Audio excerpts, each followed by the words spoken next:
അസ്സലാമു അലൈക്കും. ബിസ്മില്ലാഹിർ റഹ്മാനിർ റഹീം. അൽഹംദുലില്ലാഹി റബ്ബിൽ ആലമീൻ. വസ്സലാത്തു വസ്സലാമു അലാ റസൂലിൽ അമീൻ. വളരെ പ്രൗഢമായ രണ്ട് പ്രഭാഷണങ്ങൾ നമ്മൾ കേട്ട് കഴിഞ്ഞു. രണ്ട് മേഖലയെ അഗാധമായി വളരെ വിസ്തരിച്ച് അവർ പറയുകയുണ്ടായി. എനിക്ക് തന്നിട്ടുള്ള വിഷയം എന്ന് പറയുന്നത് പ്രവാചക പ്രകീർത്തനങ്ങളെ കുറിച്ചാണ്. ലോകത്ത് പ്രവാചക ജീവിതകാലം മുതൽ ഇന്ന് വരെ കീർത്തനങ്ങൾ, പ്രവാചകൻ സല്ലല്ലാഹു അലൈഹി വസല്ലമയെ കുറിച്ചുള്ള അപദാനങ്ങൾ, മദ്ഹുകൾ ലോകത്തുള്ള എല്ലാ ഭാഷകളിലും നിലനിൽക്കുന്നുണ്ട്. റസൂൽ സല്ലല്ലാഹു അലൈഹി വസല്ലം ജീവിച്ചിരിക്കുന്ന കാലത്ത് തന്നെ ഷാഇർ റസൂലുള്ള എന്നൊക്കെ പറയുന്ന ആളുകൾ അക്കാലത്ത് റസൂൽ സല്ലല്ലാഹു അലൈഹി വസല്ലമയുടെ അരികിൽ തന്നെ ഉണ്ടായിരുന്നു. സഹാബിമാരിൽപ്പെട്ട ആളുകൾ തന്നെ. ബാനത്ത് സ്വാദ് പോലുള്ള കാവ്യങ്ങൾ, കഅബ് ഇബ്നു സുഹൈർ എന്ന സഹാബി പ്രവാചകൻ സല്ലല്ലാഹു അലൈഹി വസല്ലമയ്ക്കെതിരെ തന്റെ തൂലിക ചലിപ്പിച്ചിരുന്ന പാട്ടുകൾ പാടിയിരുന്ന അദ്ദേഹം പിന്നീട് റസൂൽ സല്ലല്ലാഹു അലൈഹി വസല്ലമക്ക് വേണ്ടി പാട്ടെഴുതുന്നതും അദ്ദേഹത്തെ റസൂൽ ആദരിക്കുന്നതും ഒക്കെ ചരിത്രത്തിലുള്ളതാണ്. അതുപോലെ ആ ജീവിച്ചിരിക്കുന്ന കാലത്ത് റസൂൽ സല്ലല്ലാഹു അലൈഹി വസല്ലമയെ കുറിച്ച് നല്ലത് പറയുന്ന ആളുകൾ, നല്ല പാട്ടുകൾ പാടുന്നത് റസൂലിന് ഇഷ്ടമായിരുന്നു എന്നാണ് അതിന്റെ അർത്ഥം. പിന്നീട് ഇമാം ബൂസിരി അവറുകളെ പോലെയുള്ള ആളുകളെ നമുക്കറിയാം. ഖസീദത്തുൽ ബുർദ എന്ന് പറയുന്ന, പക്ഷാഘാതം വന്ന് കിടപ്പിലായ സമയത്താണ് റസൂലിന് ഇങ്ങനെ ഒരു കീർത്തനം, മൗലായ സൊല്ലി വസൊല്ലിൻ ദാഇമൻ അബദൻ അലാ ഹബീബിക ഖൈറിൽ ഖൽഖി കുല്ലിഹിം, അതന്നല്ലേ ബുർദ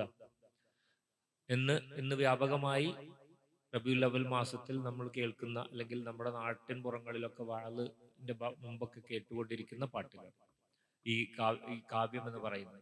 അങ്ങനെ റസൂൽ സല്ലല്ലാഹു അലൈഹി വസല്ലം ഇവിടെ പറഞ്ഞ പോലെ സ്വപ്നത്തിൽ പ്രത്യക്ഷപ്പെടുകയും പുതപ്പ് പുതപ്പിച്ചു എന്നൊക്കെ. ബുർദ എന്ന് പറഞ്ഞാൽ പുതപ്പ് എന്നർത്ഥമുണ്ട്. ഈ പ്രവാചകനോടുള്ള ഇഷ്ടം കൊണ്ട്, സ്നേഹം കൊണ്ട്, മുഹബത്ത് കൊണ്ട് ഇങ്ങനെ ധാരാളം ആളുകൾ, ഉറുദുവിൽ അല്ലാമ ഇക്ബാലിനെ പോലെയുള്ള ആളുകൾ, ഒരുപാട് കാവ്യങ്ങൾ, അതുപോലെ പല ഭാഷകളിൽ മിർസ ഗാലിബ് പോലെയുള്ള ആളുകൾ ഉറുദുവിൽ, ഇങ്ങ് ധാരാളം ലോക ഭാഷകളിൽ, ലോക സാഹിത്യത്തിൽ നമുക്ക് കാണാൻ പറ്റും. ഇസ്ലാമിക് സ്പെയിനിലും ഒക്കെ അടക്കം ലോകത്ത് വ്യത്യസ്തങ്ങളായ പാട്ടുകളുണ്ട്. ഞാൻ കേരളത്തിന്റെ പശ്ചാത്തലത്തിലേക്ക് വരികയാണ്. കേരളത്തിലാണെങ്കിൽ ഈ മങ്കൂസ് മൗലൂദിനെ കുറിച്ച് പറയുന്നത് അത് സൈനുദ്ദീൻ മക്തൂം ഒന്നാമൻ രണ്ടാമൻ രചിച്ചാണെന്ന് പറയപ്പെടുന്നു. അതിനെക്കുറിച്ചൊന്നും ആധികാരികമായി അറിയുന്നില്ല. അത് പലതരം സംഘടനാ തർക്കങ്ങളുടെ ഒക്കെ ഭാഗമാവണ്ടെന്ന് വിചാരിച്ചിട്ടാണ് ഞാൻ പറയാത്തത്. അതിലുള്ള കുറെ ഈ പുതിയ, അല്ലെങ്കിൽ ജമാഅത്ത് മുജാഹിദ് പോലുള്ള പ്രസ്ഥാനങ്ങൾക്ക് വിയോജിപ്പുള്ള, അല്ലെങ്കിൽ പലതരത്തിൽ പ്രാധാന്യം ഇസ്ലാമിന്റെ ചില മേഖലകൾക്ക് കൂടുതൽ പ്രാധാന്യം കൊടുക്കുകയും അടിസ്ഥാനങ്ങൾ വിട്ടുപോവുകയും ചെയ്തിരുന്ന ഒരു തരത്തിലുള്ള ഒരു പഴയ കാലത്തുണ്ടായിരുന്ന ചില പ്രശ്നങ്ങളോടുള്ള പ്രതികരണം എന്ന നിലക്കായിരിക്കാം ഒരുപക്ഷെ പ്രവാചകനോടുള്ള പ്രണയകാവ്യങ്ങൾക്ക് ആ തരത്തിലുള്ള പ്രാധാന്യം പിന്നീട് കുറക്കേണ്ടതൊക്കെ വന്നിട്ടുണ്ടാവാം, ചില തരത്തിലുള്ള മുന്നേറ്റങ്ങളുടെ ഭാഗമായി. അതിനൊക്കെ ചരിത്രപരമായിട്ടാണ് കാണേണ്ടത്. അതിന് ഏതെങ്കിലും ഒരു പക്ഷം ഇതിനെ പ്രോത്സാഹിപ്പിക്കുന്നത് കൊണ്ട് പ്രവാചക സ്നേഹം അവർക്ക് കൂടുതലാണ്, ഇത് പ്രോത്സാഹിപ്പിക്കാത്തവർക്ക് പ്രവാചകനെ കുറവാണെന്ന് പറയുന്ന മാപിനികളോ അളവുകോലുകളോ ഒന്നും നമ്മൾ ചെയ്യേണ്ട കാര്യമൊന്നുമില്ല. കാരണം ഹുബ് എന്ന് പറയുന്നത് ഹൃദയത്തിനകത്തുള്ളതാണ്. അത് വഴിഞ്ഞൊഴുകുമ്പോൾ സ്വാഭാവികമായിട്ടും അതൊരു കാവ്യരൂപത്തിൽ, സാഹിത്യ രൂപത്തിൽ, അല്ലെങ്കിൽ പലതരത്തിൽ, പ്രത്യേകിച്ച് സാഹിത്യവും കവിതയും പാട്ടും ഒക്കെ വളരെ ആത്മീയമായിട്ടുള്ള ഒരു പ്രവൃത്തിയാണ്. അത് ഹൃദയത്തോട് സംസാരിക്കുന്നതാണ്. ഹൃദയത്തിൽ നിന്ന് ഹൃദയത്തിലേക്ക് കൈമാറുന്നത് എന്ന് പറയുന്നത് വളരെ വൈകാരികമാണ്. ആ ഒരു ആഴത്തിൽ അടുപ്പമുണ്ടാക്കുന്ന ഒന്നാണ് അതുകൊണ്ട് തന്നെ പാട്ടുകൾ. അതുകൊണ്ടാണ് ഇത്രയും വലിയ സ്വാധീനം, ആളുകളെ വഴിതെറ്റിക്കാനും ആളുകളെ നന്നാക്കാനും ഒക്കെ വലിയ കോപ്പുള്ള, അല്ലെങ്കിൽ വലിയ സ്വാധീനമുള്ള ഒന്നായിട്ട് പോയട്രി, അല്ലെങ്കിൽ പാട്ടുകളും കവിതകളും ഒക്കെ മാറിത്തീരുന്നത്. പ്രവാചകന്റെ മദ്ഹ് സദസ്സുകൾ ലോകത്തെമ്പാടും നടക്കുന്നതാണ്. വ്യത്യസ്ത രാജ്യങ്ങളിൽ വളരെ ഗംഭീരമായി നടന്നുകൊണ്ടിരിക്കുന്നതാണ് മദ്ഹ് സദസ്സുകൾ. പാട്ട് തന്നെ പാടിക്കൊണ്ട് പ്രവാചകനെ പ്രകീർത്തിക്കുന്ന സദസ്സുകൾ വലിയ പുണ്യപ്രവൃത്തിയായിട്ടും ആളുകൾ അത് ചൊല്ലിക്കൊണ്ട് കരയുകയും പ്രവാചകനെ ഓർത്ത് കണ്ണീർ വാർക്കുകയും ഒക്കെ ചെയ്യുന്നത് നമ്മൾ കാണുന്നുണ്ട്. നമ്മൾ അതിനെക്കുറിച്ച് മനസ്സിലാക്കുന്നുണ്ട്, വായിക്കുന്നുണ്ട്. കേരളത്തില് പിന്നെ കായൽപട്ടണം ഉമർ ഖാഹിരി കായൽപട്ടണം എന്നവരുടെ അല്ലഫൽ അലിഫ് പോലുള്ള ബൈത്തുകൾ, അതുപോലെ ഞാൻ പറഞ്ഞ ഇമാം ബൂസ്രിയുടെ ബൈത്തുകളൊക്കെ കേരളത്തിൽ അനവധി ആയിട്ട് പ്രചരിച്ചിട്ടുള്ള, കേരളത്തിലെ ഒരു വലിയ ഒരു കേരളീയ കവി എഴുതിയതുപോലെയാണ് കേരളീയർ കൊണ്ടാടിയിട്ടുള്ളത്. കേരള മുസ്ലിങ്ങൾ ഖസീദത്തുൽ ബുർദ പോലുള്ള കാവ്യങ്ങൾ, അതിലെ എന്താ പറയാ, അതിലെ പ്രാസവ്യവസ്ഥയും അതിലെ ഭാവവും എല്ലാം ഗംഭീരങ്ങളാണ്. ഈ പ്രവാചക പ്രണയ കാവ്യങ്ങളുടെ ഒരു പ്രത്യേകതയാണത്. അപ്പോ ഹസാനുബിന് സാബിത്തിനെ പോലുള്ള ആളുകൾ വിട്ടുപോയ ആൾക്കാരാണ്. എന്തുകൊണ്ടെന്നാൽ എന്തുകൊണ്ടായിരിക്കും പ്രവാചകനോടുള്ള ഈ പ്രണയകാവ്യങ്ങൾ ഇസ്ലാമിക സംസ്കാരത്തിൽ ഇത്ര രൂഢമൂലമായി തീർന്നത്? നമുക്കറിയാം, പ്രത്യേകിച്ച് കേരളത്തിൽ വരികയാണെങ്കിൽ മുസ്ലിം ജീവിതം എന്ന് പറയുന്നത് പാട്ടൊഴിച്ച് ജീവിക്കാൻ വളരെ പ്രയാസമായിട്ടുള്ള ഒരു സമൂഹമാണ് മാപ്പിള സമുദായം എന്ന് പറയുന്നത്. ഓരോ ഇടങ്ങളിലും അവർക്ക് പാട്ടാണ്. കല്യാണത്തിന് പാട്ടാണ്, അല്ലെങ്കിൽ യുദ്ധത്തിന് പോകുമ്പോൾ പാട്ടാണ്, പിന്നെ അങ്ങനെ നോക്കിക്കഴിഞ്ഞാൽ അവരുടെ ജീവിതത്തിലെ കാതുകുത്തിന് പാട്ടാണ്. അങ്ങനെ അനവധി പിന്നെ ഇടങ്ങളിൽ പാട്ട് ഇല്ലാതെ ജീവിക്കാൻ മാപ്പിളമാർക്ക് സാധ്യമായിരുന്നില്ല. അതുകൊണ്ടാണ് ഇവിടെ 921 യുദ്ധ സമരത്താലോ 19ാം നൂറ്റാണ്ടിൽ ജന്മിമാർക്കും ബ്രിട്ടീഷുകാർക്കും എതിരെ നടന്ന യുദ്ധങ്ങളിലും ഒക്കെ ആ യുദ്ധത്തിന് പുറപ്പെടുമ്പോൾ പാട്ടിന്റെ കോപ്പി അരയിൽ ഉണ്ടായിരുന്നു. ഷഹീദായിട്ടുള്ള മരിച്ച ആളുകളുടെ വസ്ത്രം തെരഞ്ഞ സമയത്ത് പാട്ടിന്റെ കോപ്പി ഉണ്ടായിരുന്നു. പാട്ട് പാടിയിട്ടാണ് അവർ യുദ്ധത്തിന് പോയി ഷഹീദായിട്ടുള്ളത്. മഞ്ചേരി 1840കളിൽ നടന്ന മഞ്ചേരി യുദ്ധത്തിൽ അതുപോലെ തന്നെ ഒക്കെ അത് കാണാൻ പറ്റും. മഞ്ചേരി പടപ്പാട്ടുണ്ടായിരുന്നു, മണ്ണാർക്കാട് പടപ്പാട്ടുണ്ടായിരുന്നു, മലപ്പുറം പടപ്പാട്ടുണ്ടായിരുന്നു, ചേറൂർ പടപ്പാട്ടുണ്ടായിരുന്നു. ഈ പടപ്പാട്ടുകളൊക്കെ കാണിക്കുന്നത് ആ യുദ്ധം നടന്നതിന് ശേഷം അവരെ കുറിച്ച് പ്രകീർത്തിച്ചുകൊണ്ടുള്ള കാവ്യങ്ങളാണ്. അതിന് രണ്ട് തലമുണ്ട്. ഒന്നൊരു ഹിസ്റ്റോറിക്കൽ ഡോക്യുമെന്റ് എന്ന അർത്ഥത്തിൽ അത് ഇന്ന് നമുക്കൊരു ഡോക്യുമെന്റ് ആണ്, നമുക്ക് പഠിക്കാം, അങ്ങനെ ഒരു ചരിത്രം നടന്നിട്ടുണ്ട്, അതിൽ ആ വ്യക്തികളെ പരാമർശിക്കുന്നുണ്ട്, സംഭവങ്ങൾ പറയുന്നുണ്ട്. അതോടൊപ്പം അവരുടെ കറാമത്തുകൾ കൂടിയാണ് ആ പാട്ടിൽ പറയുന്നത്. ഒരു ചാപ്റ്റർ കറാമത്തായിരിക്കും ആ പാട്ടിന്റെ ഒക്കെ. കാരണം ഈ യുദ്ധത്തിൽ ബ്രിട്ടീഷുകാർക്കെതിരെ പൊരുതി ഷഹീദായ, ജന്മിമാർക്കെതിരെ പൊരുതി ഷഹീദായ ആ ആളുകളുടെ ഇന്ന കറാമത്തുകൾ വെളിപ്പെട്ടിരിക്കുന്നു. ചെറൂർ പടപ്പാട്ടിലൊക്കെ അങ്ങനെയാണ് പറയുന്നത്. മിക്ക പടപ്പാട്ടുകളും കറാമത്തുകൾ വെളിപ്പെട്ടതിനെ കുറിച്ചും കൂടിയാണ് പറയുന്നത്. ഞാൻ പറഞ്ഞു വരുന്നത്, ഈ രണ്ടും കൂടി ചേർന്നിട്ടുള്ള ഒരു ട്രഡീഷനാണ് പലപ്പോഴും ഈ ഇത്തരത്തിലുള്ള പാട്ടുകൾ മുന്നോട്ട് വെച്ചിട്ടുള്ളത് എന്ന് പറയാൻ വേണ്ടിയാണ്. കേരളത്തില് ഇതിൽ പിന്നീട് പിന്നെ സമുദായ പരിഷ്കരണ പ്രസ്ഥാനങ്ങളുടെ വരവ് പാട്ടിനെ കുറച്ചും കൂടി എന്താ പറയാ, അതിൻ്റെ ഒരു ആശയ ഗാംഭീര്യവും അല്ലെങ്കിൽ ഇസ്ലാം എന്ന ആദർശത്തിൽ ഊന്നുകയും ചെയ്യുന്ന പാട്ടുകളും ചെയ്ത കാലത്തും ഹിജ്റത്തുൻ നബി പോലുള്ള UK അബൂ സഹലയുടെ പാട്ടുകളൊക്കെ നമുക്ക് കാണാൻ പറ്റും, ധാരാളമായിട്ടുണ്ട്. റസൂലിനെ തിങ്കളോട് ഉപമിച്ചിട്ടുള്ള അത് നമുക്ക് നോക്കാം. ഏതായാലും നമുക്ക് ഷുജായി മൊയ്ദ് മുസ്ലിയാരെ പോലെയുള്ള 19ാം നൂറ്റാണ്ടിൽ ജീവിച്ച സൂഫി ദാർശനിക സ്വഭാവത്തിൽ കവിതകൾ എഴുതിയിരുന്ന ആളാണ് ഷുജായിയുടെ സഫലമാല പോലുള്ള ഗംഭീരങ്ങളായ കാവ്യങ്ങൾ. അദ്ദേഹം 19ാം നൂറ്റാണ്ടില് ജീവിച്ച ആളാണ്. അണ്ടത്തോട് എന്ന് പറയുന്ന കുളങ്ങര വീട്ടിൽ ഷുജായി മൊയ്ദ് മുസ്ലിയാർ. അദ്ദേഹം ഈ സത്യവിശ്വാസമാകുന്ന വാളിന് മൂർച്ച വേണമെങ്കിൽ പ്രവാചകനോടുള്ള പിരിശം അതിന്റെ അനിവാര്യ ഘടകമാണ് എന്ന് പറയുന്നത്. എന്നുവെച്ചാൽ ഈമാന് തിളക്കമേറാൻ, ഈമാനിന് മൂർച്ച കൂടണമെങ്കിൽ മുഹബ്ബത്ത് റസൂലിനോട് വെക്കൽ അനിവാര്യമാണ് എന്ന മട്ടിലുള്ള ധാരാളം വരികൾ അദ്ദേഹം എഴുതിയിട്ടുണ്ട്.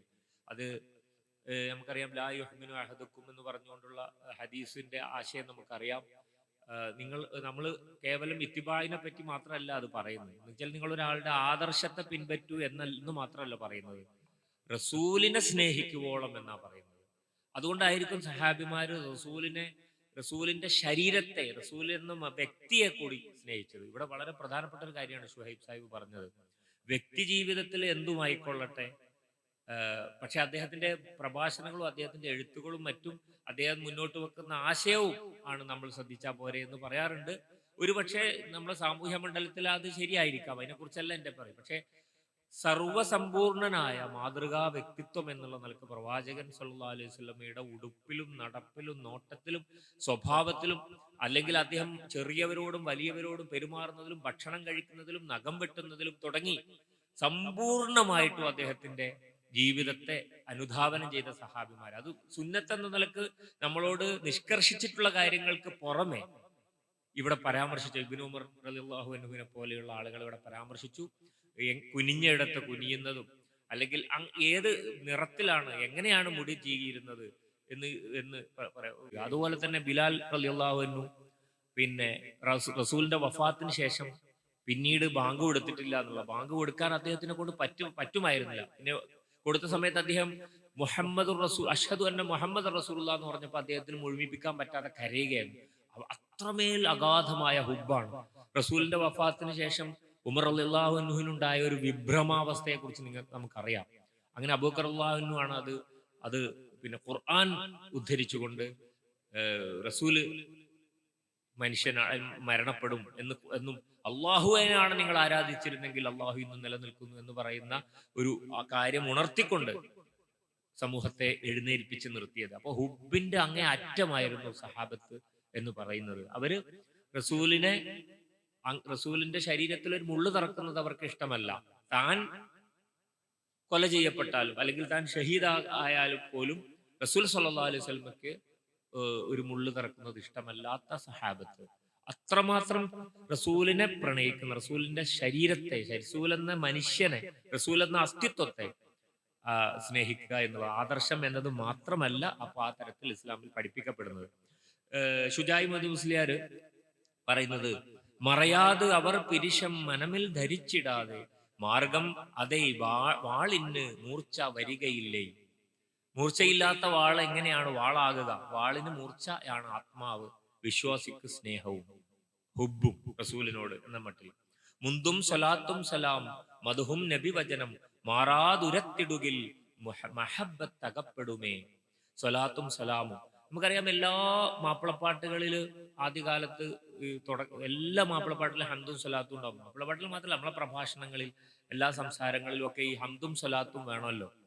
അത് ഏത് തരം കവിത എഴുതുകയാണെങ്കിലും ഈ ആദ്യകാലത്ത് മാപ്പിള പാട്ടുകളിൽ, കവികളിൽ 18-19 നൂറ്റാണ്ടിലെ ആദ്യകാല കവിതകളിലൊക്കെ, ഇപ്പൊ 20-ാം നൂറ്റാണ്ടിന്റെ തുടക്കത്തിൽ പിന്നെ പുലിക്കോട്ടിൽ ഹൈദർ എഴുതിയ മറിയക്കുട്ടി കത്തുപാട്ട് എന്ന് പറയുന്ന 921 ബന്ധം ഉണ്ടെന്ന് പറയപ്പെടുന്ന ഒരു കാവ്യത്തിൽ പോലും സ്വലാത്തും സലാമും റസൂലിന് പറഞ്ഞുകൊണ്ടാണ്, സല്ലല്ലാഹു അലൈഹി വസല്ലം പറഞ്ഞുകൊണ്ടാണ് പാട്ട് തുടങ്ങുന്നത്.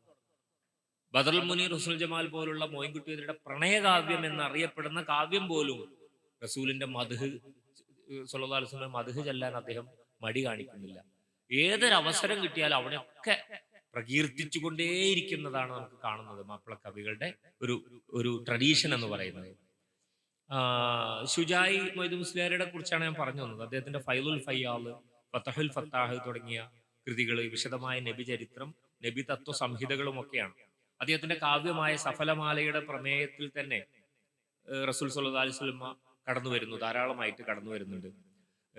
പിന്നെ താനതൻ തനിയെ താനവൻ തനിവിൽ താൻ തനിക്ക് തനിവാക്കിനോർ തങ്കം എങ്കും ജികം പൊങ്കി ലെങ്കി മിക പൊങ്കി തിങ്കി സുഖം തങ്കിനോർ ആനമാന അകന താനമാനമതൈ ദാനമാന ധനമാക്കിയോർ അഹദ് ഹുബ്ബ് മണി അഹ്മദൻ നബിയിൽ അസ്വലാത്തു മതും മഅസ്സലാം. നൂറവന്റെ തിരുനൂറൊളിന്ത് കരു നൂറതാക്കി നിറവേറിനോർ നേരദാന സർ സാരഭാരമതൈ പാരിലോരിൽ പരുപാലിനോർ മാറിടും റുസുലർ മാറിടാതെ തടം കൂടിനോർ തടി തേടിനോർ മുസ്തഫ മുഹമ്മദൻ നബിയിൽ അസ്സലാത്തു മഅസ്സലാം. അങ്ങനെ സഫലമാലയിലുള്ള ശുജായി മൊയ്ദ് മുസ്ലിയാരുടെ ആലത്തിന്റെ അതിലൊരു അതുപോലെ തന്നെ ഫതുഹുൽ ഫത്തായിലെ ഒരു ടെക്സ്റ്റാണ്. ആലത്തിന്റെ സത്തായ മുത്തുനബിയുടെ ദേഹരൂപത്തോടെ മറഞ്ഞിരിക്കുന്ന സ്ഥലത്തിന്റെ വലിപ്പത്തോട് മറ്റൊരു സ്ഥലത്തിന്റെ വലിപ്പവും നേരിടുകയില്ലെന്ന് തീർച്ചയായിരിക്കുന്നു. ആ സ്ഥലത്തെത്തി സിയാറത്ത് ചെയ്യേണ്ടത് ഇടമുള്ള എല്ലാവർക്കും മുഖ്യ ആവശ്യം തന്നെ. പഴയ മലയാളത്തിന്റെ ഘടനയാണ്, മാപ്പിള അറബി മലയാളമാണ്.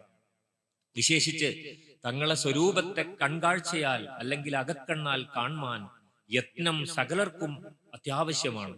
ഇതിൽ അനേക മഹാനർകൾ അന്നു മുതൽ ഇന്നും എന്നും മഹായത്നം ചെയ്ത് സാധ്യം ലഭിപ്പിക്കുന്നു.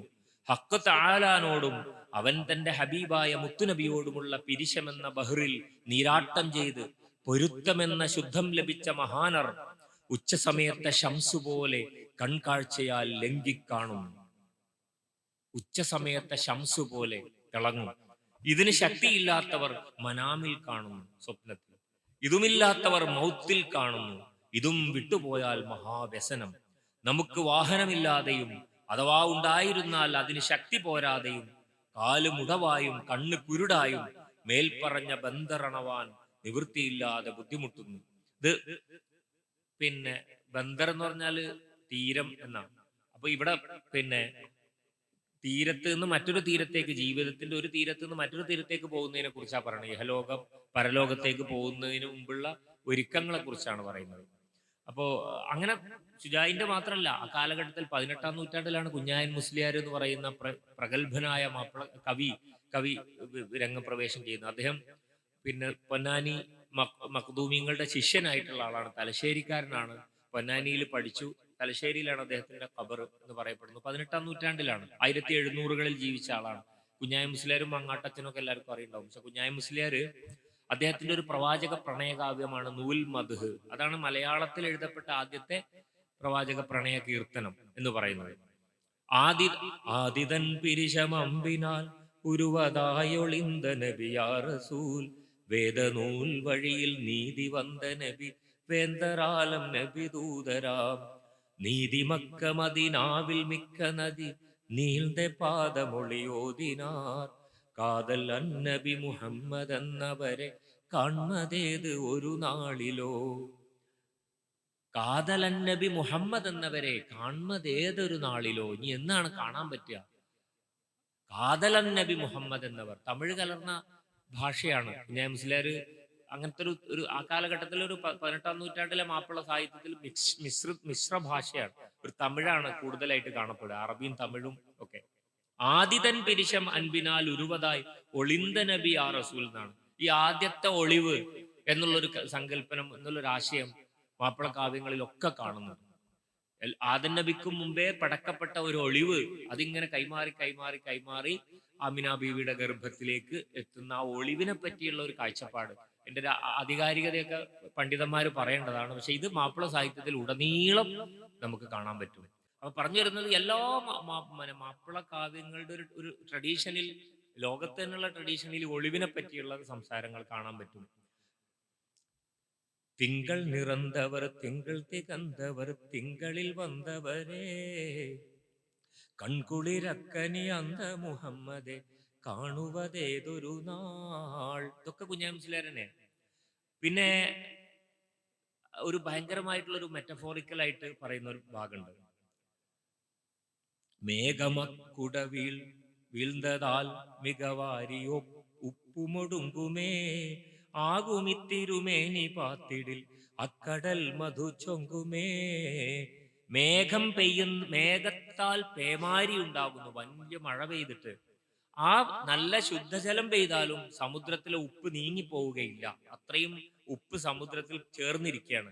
പക്ഷെ എന്നാൽ റസൂൽ തിരുദൂതരുടെ കടാക്ഷമുണ്ടായാൽ ഉപ്പ് തേനായി മാറും, സമുദ്രം തന്നെ തേനായി മാറും. അതൊരു അതിശയോക്തിപരമായ ഒരു പോയറ്റിക് ആയിട്ടുള്ള ഒരു ഉപമയാണ്.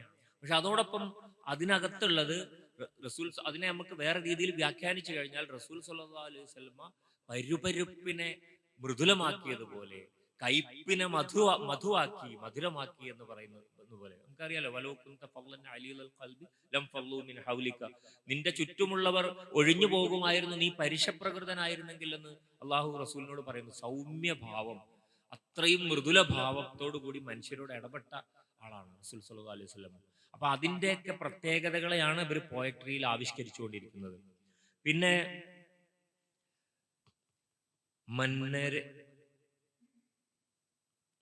മന്നരയനെ നീർമുഖം തിരിഞ്ഞിട്ട് പാർത്തിടയെങ്കിലോ, പിന്നെയുണ്ടോ എനിക്ക് ബാബ് പിറകെ നിപ്പതിൽ എങ്കുമേ. ചന്ദിരൗഖം മുത്തയം മുഖം സയ്യിദി ഖൈറൻ നബി, വന്നമിക്കണ്ണിൽ കാണുവാൻ വക അന്നസീബനിക്കില്ലയോ. റസൂൽ സല്ലല്ലാഹു അലൈഹി വസല്ലമയുടെ അവഗണന ഇല്ലാതെ എന്നെ പരിഗണിക്കുന്ന റസൂലിനെ എനിക്ക് കിട്ടുകയില്ലേ എന്നൊക്കെ പറയുന്ന കാവ്യ ആശങ്കയാണ്. എന്തുകൊണ്ടായിരിക്കും എനിക്ക് റൗള കാണാൻ അവസരമില്ലാത്തത്? റസൂൽ സല്ലല്ലാഹു അലൈഹി വസല്ലമയെ ഞാൻ പാപിയാണോ? എൻ്റെ പാപം കഴുകിക്കളഞ്ഞാലാണോ എനിക്ക് അവിടെ പോകാൻ പറ്റുക എന്ന രീതിയിൽ കുഞ്ഞാമുസ്ലിയാർ നൂൽമദ്ഹിൽ പറയുന്നുണ്ട്. അതവും അറിവു നിറിയറ്റവൻ ഹബീബാണവരെ പുകള്ളിട്ടതാൽ മതിവൊത്ത മുഖം മറപ്പെട്ടതും വഴിക്കേടനിൽ മുറ്റുമുഴുത്തതാൽ എന്ന് പറഞ്ഞിട്ട് ആ റസൂലിനെ ഞാൻ വഴികേടിലായതുകൊണ്ടാണോ എനിക്ക് കാണാൻ പറ്റാത്തത് എന്ന രീതിയിലുള്ള വരികൾ. വീടുമാടം എതിർത്തല്ലോ മദീനാവ് പാശൽ മറന്ന് നീ ആടി നാടി നടന്നല്ലോ അരശാണ്ട റൗള മറന്ന് നീ. വീടുമാടം എതിർത്തല്ലോ മദീനാവ് പാശൽ മറന്ന് നീ ആടി നാടി നടന്നല്ലോ അരശാണ്ട റൗള മറന്ന് നീ. ആശപേശി നാവിലെ അകം കൊണ്ടു നൽ അറം തട്ട് നീ വീശും നീരത് കണ്ണിലെ. വീഴും എന്നാണ്, വീശും എന്നാണ് പറയുന്നത്. വീശും നീരത് കണ്ണിലെ വിടും കൽബിനാൽ അറം തട്ടു നീ. താശിയാനെരിയായിലെ തടി ചിന്തയാൽ അറം തട്ടു നീ. ദേശം ഉരുകിയിട്ട് നീ മരിത്തിട്ടുകൊൾ മഹബൂബിനാൽ. വീടുമാടം എതിർത്തല്ലോ മദീനാവ് വാശൽ മറന്ന് നീ ആടി നാടി നടന്നല്ലോ അരശാണ്ട റൗള മറന്ന് നീ. കുഞ്ഞാമുസ്ലിയാരെ നൂൽമദ്ഹ് തന്നെ കുറേ ഉണ്ട്. ആ നൂൽമദ്ഹൊക്കെ വായിച്ചാൽ നമ്മള് അതിൽ അർത്ഥത്തിലൊക്കെ മുഴുകിക്കഴിഞ്ഞ വലിയ സംഭവമാണ്. ഒരു കാലഘട്ടത്തിന്റെ കവിതയാണ്. ഞാൻ വഴിമാറി സഞ്ചരിച്ചവനാണ്, അതുകൊണ്ട് മദീനയിലേക്ക് എൻ്റെ മനസ്സ് തിരികെ വരണം. നാവ് കൊണ്ട് ഇങ്ങനെ പേശിയാ മതിയാവുകയില്ല, അകം കൊണ്ട് ഉരുകണം. കണ്ണിൽ നിന്നും കണ്ണുനീർ വീഴണം, അങ്ങനെ നിറയണം. അപ്പോ അങ്ങനെ മഹബൂബിനെ ഓർത്ത് മരണപ്പെടണം. അത് ആ മരണത്തിന് പല അർത്ഥമുണ്ട്. കീഴ്പ്പെടുക എന്നുള്ള അർത്ഥമുണ്ട്, പല മട്ടിൽ വ്യാഖ്യാനിക്കാവുന്നതാണ്. അങ്ങനെ കുറെ കാര്യങ്ങൾ നമുക്ക് കാണാൻ പറ്റും. അദ്ദേഹത്തിന്റെ കപ്പപ്പാട്ട് എന്ന് പറയുന്നത് കപ്പൽപ്പാട്ടാണ്. കുഞ്ഞാമുസ്ലിയാരുടെ കപ്പൽപ്പാട്ടാണ് കപ്പപ്പാട്ടായത്. നിഴലൊളിയുള്ള വേദാംബർ കപ്പാലെ പാലാർ കൊടുത്ത വേദാംബർ ഖത്താബോടേറ്റം അടുത്ത വേദാംബർ തപ്പാതെ മാനിണ നീർത്ത വേദാംബർ.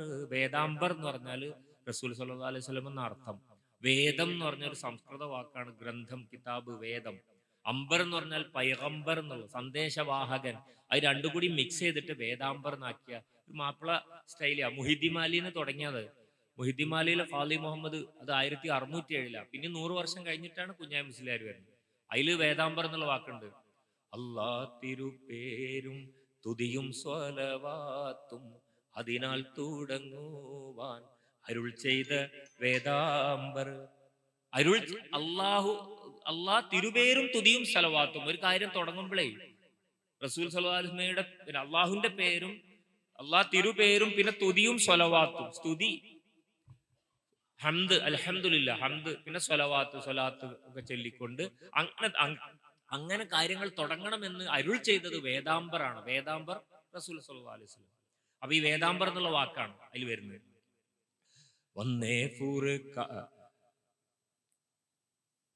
വേദങ്ങൾ നാലിൽ പുകഴ്ത്തതാം വേദാംബർ. അങ്ങനെ പോകുന്നുണ്ട്, പാടിയാ കുറെ പോവത്. അപ്പൊ അങ്ങനെ വേദാംബർ എന്നുള്ള വാക്കിനെ പറ്റി റസൂൽ സല്ലല്ലാഹു അലൈഹി വസല്ലമയെ കുറിച്ചാണ് പറയുന്നത്. കണ്ണിൻ മണിയായ റൗളയെ ഞാൻ കണ്ട് കൽബ് തിളങ്ങുവാൻ ഏകണം നീ അല്ലാ. അങ്ങനെ അത് പല മട്ടിൽ. ഇതിപ്പോ ഞാൻ മുഹിദ്ദിമാലിന്റെ ഇഷല്ല പറഞ്ഞു. പക്ഷെ കുഞ്ഞാമുസ്ലിയാരുടെ കപ്പപ്പാട്ടിലും നൂൽമദ്ഹിലും ഒക്കെ ആയാലും നൂൽമദ്ഹ് പോലെയുള്ള കാവ്യങ്ങൾ എഴുതിയപ്പോൾ അതിലൊക്കെ നൂൽമദ്ഹലാണ് പ്രധാനമായിട്ടും ഈ പറയുന്ന ആദ്യത്തെ പ്രവാചക പ്രണയ കാവ്യം എന്ന് പ്രത്യേകമായി പറയാവുന്നത് നമുക്ക് കാണാൻ പറ്റുന്നത്. പിന്നെ നമുക്ക് ബദർ കിസ്സപ്പാട്ടൊക്കെ മൊയ്ൻകുട്ടിയുടെ ബദർ കിസ്സപ്പാട്ടിൽ പലയിടങ്ങളിലായിട്ട് പല കൃതികളിൽ നമുക്ക് കാണാൻ പറ്റും റസൂൽ സല്ലല്ലാഹു അലൈഹി വസല്ലമയുടെ ഹുബ്ബ് ആവിഷ്കരിക്കുന്നത്.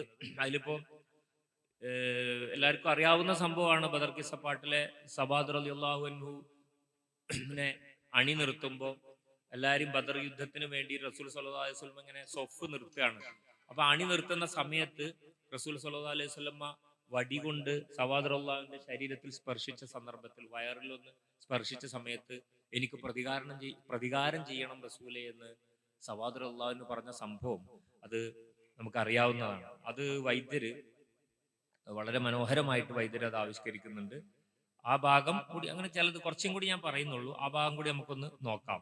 അതിനകത്ത് പറയുന്ന ഒരു ഭാഗം അതാ: ഉറപ്പിപ്പാൻ അരുൾ കേട്ട് സ്വഹാബാക്കള് നിലത്തെ ഉഷർമയുള് കൊടികളും അണികളിൽ പിടിത്തേ മരുവലറ് വശി കൊള്ളെ ഉടൽ നേരായി നിറുത്തേ മനം മുന്തി അരികറുകള് സബ് തീർപ്പോൽ കരുത്തേ. നിർത്തിക്കൊണ്ടിരിക്കുന്നതിനെ കുറിച്ചാ പറയണത്. വരി ഇങ്ങനെ നിർത്തുകയാണ് റസൂൽ സല്ലല്ലാഹു അലൈഹി വസല്ലം. അതിൽ പറയണ: തരിത്തൂടൻ സവാദിന്റെ ബത്തനുമ്മൽ ഖലീബാൽ തരുൾ കയ്യാൽ ഒരു കുത്ത് കൊടുത്തപ്പോൾ കുറുബാൽ ഒരു പോലെ നിറുത്തി പിൻ സവാദോട് ഖതബാ ഉംബർ സൊഫത് പോൽ പോരണി വേണം അഖബാ.